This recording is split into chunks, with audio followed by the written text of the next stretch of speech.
Olá, graça e a paz da parte de Deus, nosso Pai, da parte do nosso Senhor Jesus Cristo seja com você.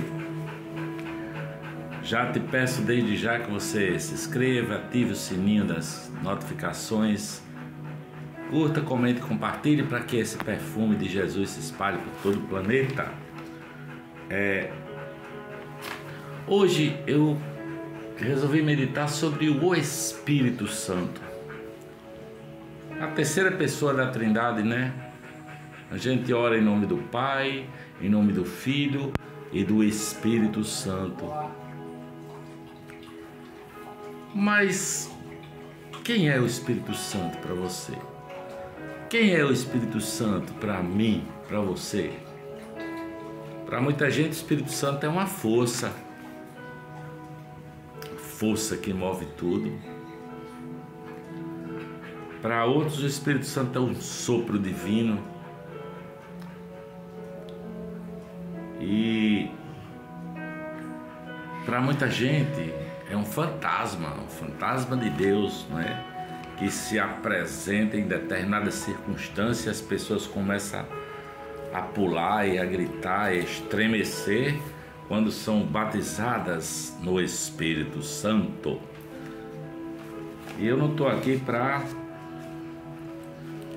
questionar essas coisas não, simplesmente eu quero falar sobre o Espírito Santo, para que a gente passe a entender, compreender melhor quem é essa terceira pessoa da Trindade.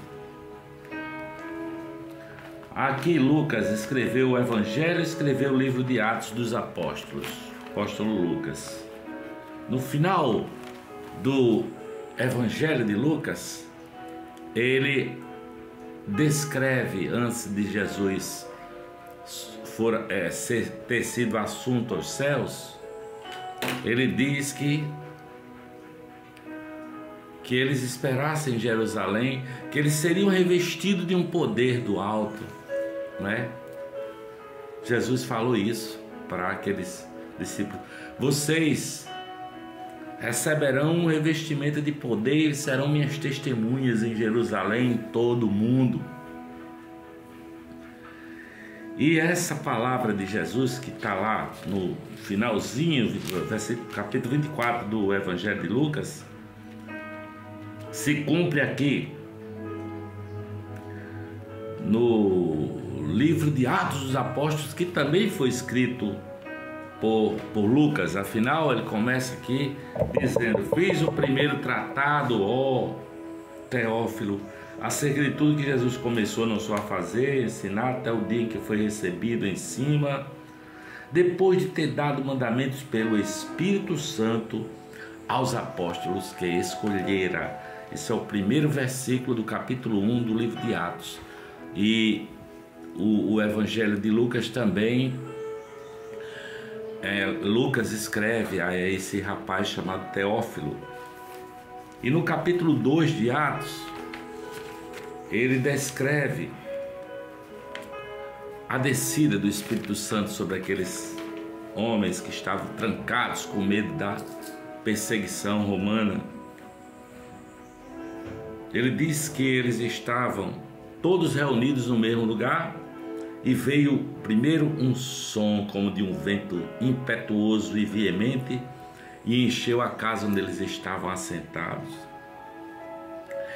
Depois teve um fenômeno visível, foram vistas por eles línguas repartidas como que de fogo, as quais pousaram sobre cada um deles, e eles foram cheios do Espírito Santo, começaram a falar em outras línguas, porque lá em Jerusalém habitavam gente de todo lugar do mundo, cada um com seu próprio idioma.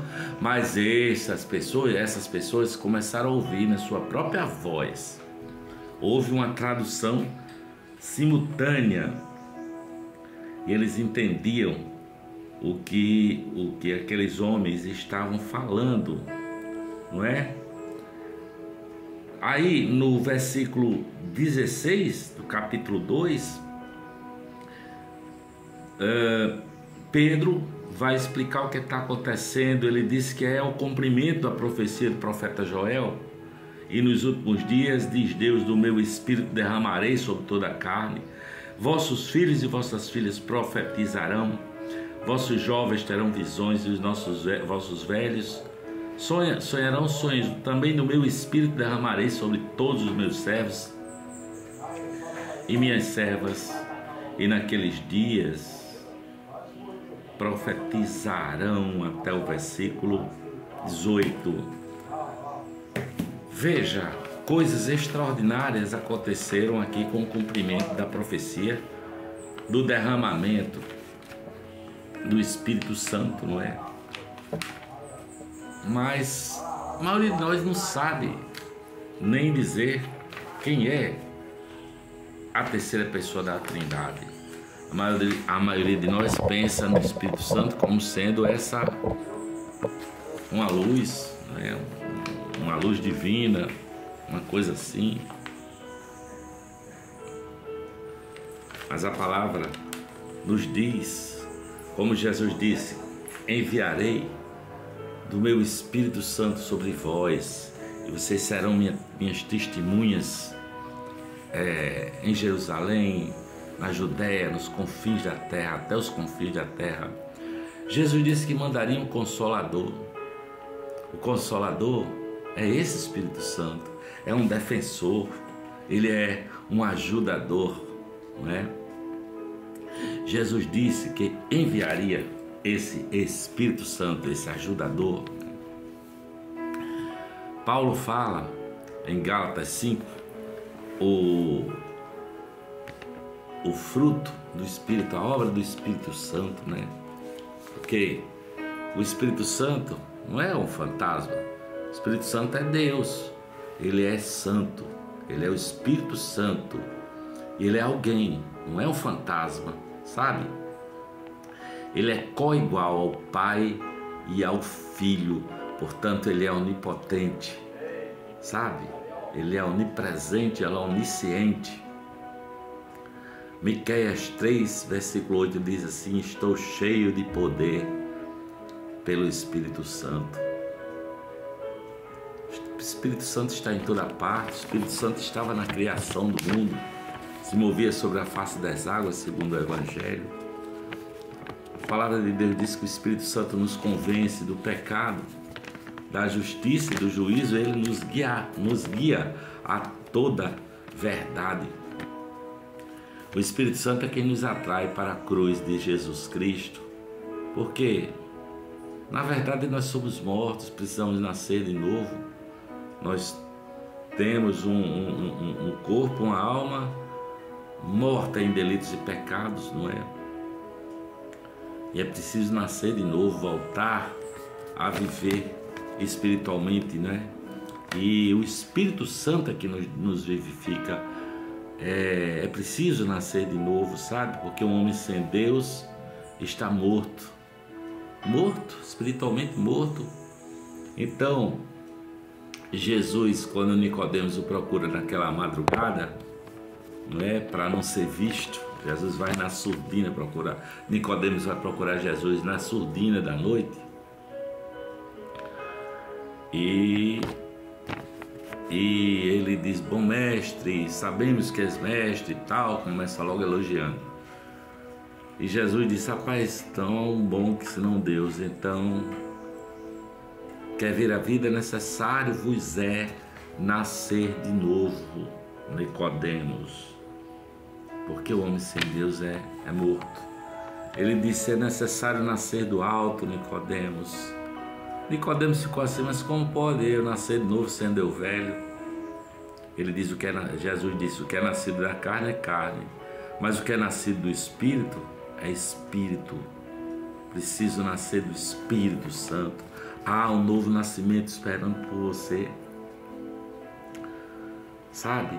Jesus disse: eu porei o meu Espírito dentro de vocês. O Espírito Santo é o Espírito de Deus, é o Espírito de Jesus.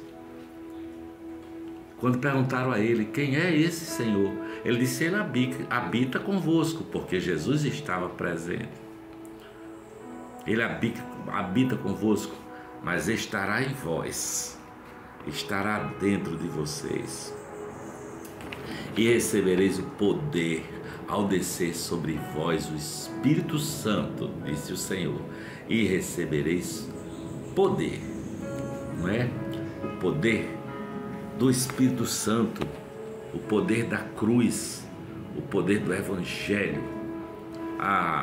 Paulo fala do fruto do Espírito, que é uma coisa só, o fruto do Espírito. E o fruto do Gálatas 5:22, e o fruto do Espírito é alegria, amor, bondade, benignidade, fé, mansidão e domínio próprio ou temperança. Então esses são é um fruto só, é o fruto do amor que se reparte em várias qualidades assim, vários sabores, né? Tudo isso, alegria, paz, amor, bondade, benignidade, fé, mansidão no coração e domínio próprio, tudo isso vem do Espírito Santo, não é? Capítulo 7 de Romanos fala só da derrota do ser humano na vida, do pecado, da derrota do homem. Mas o capítulo 8 de Romanos, ele cita 8 vezes o Espírito Santo, não é? Ele fala da bem-aventurança que é andar no Espírito. A palavra diz que o Espírito Santo nos ensinará o que dizer quando nós não soubermos o que dizer. O Espírito Santo falará por nós. Diz que o Espírito Santo intercede por nós até com gemidos inexprimíveis, sabe? O Espírito Santo exalta e magnifica o Senhor Jesus Cristo. A palavra diz que nós não devemos andarmos embriagados com vinho, nem com qualquer coisa que altere a consciência, mas é possível enchei-vos do Espírito, enchei-vos do Espírito, é imperativo, é preciso encher-se do Espírito, sabe? A palavra diz que todo pecado será perdoado, só não será perdoado o pecado contra o Espírito Santo. Então, pela fé, você pode ser cheio do Espírito Santo, porque o pior pecado que existe é pecar contra o Espírito Santo. E o que é pecar contra o Espírito Santo? É você ouvir a voz do Espírito no seu coração te chamando para Cristo, para entender a obra vivificadora de Jesus de Nazaré na cruz. Você ouvir essa voz no seu coração e por algum motivo você dizer não é para mim, eu não quero misturar as coisas, vou viver minha vida mesmo do jeito que tá bom demais. E você está pecando contra o Espírito Santo, né? Lembram do episódio de Safiras e Ananias? Safiras e Ananias, eles naquele comecinho da vida na igreja, eles tinham tudo em comum. Os discípulos ofertavam os seus bens, vendiam as suas coisas, ofertavam. Numa boa, mas não tinha nenhuma obrigação de fazer isso. Então, Safiras e Ananias combinaram: olha, a gente vai vender nossa propriedade, portanto, a gente pega essa quantidade, guarda, esconde e diz que é oferta, dizendo que é tudo que a gente tinha. Ele mentiu ao Espírito Santo. Pedro chega a dizer: mas rapaz, por que você fez isso? Você não mentiu aos homens, você mentiu ao Espírito Santo. E Ananias caiu morto ali, e logo depois a sua esposa Safira também veio e também caiu morta. Eles mentiram, sabe, ao Espírito Santo. Ele pode ser tentado, não é? Mas a palavra diz: não tentarás ao Senhor teu Deus, sabe?